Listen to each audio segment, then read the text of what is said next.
years ago, I was at the beach. It was my summer vacation, so I was pretty relaxed, using my phone, reading my books. When I got to the beach, I took a quick glance and thought to myself, God did this.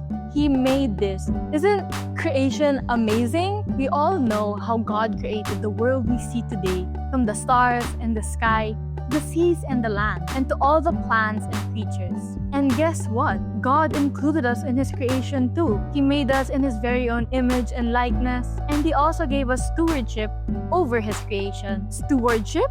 What's that? It means we are entrusted with a sacred responsibility to care for God's handiwork, to live in harmony and unity with the earth, from the tiniest hummingbird to the world's most huggable tree. Sounds pretty important, huh? So what happens if we don't?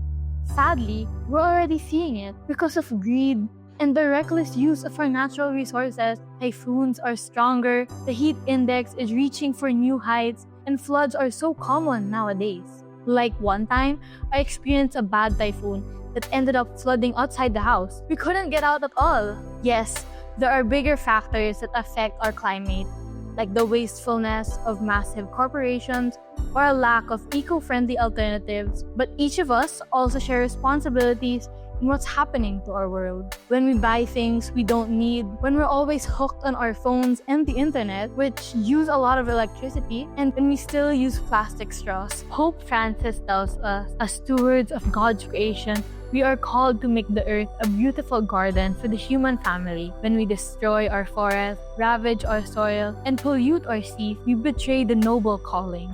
Pope Francis calls us to treat the earth like our family. So let's begin by starting small and choose to glorify the Lord in taking care of the environment. We can do this by reducing our waste, unplugging electronics that are not in use, raising awareness in ways we can. Because as Saint Francis of Assisi once told us, start by doing what is necessary and then what is possible. And suddenly, you are doing the impossible.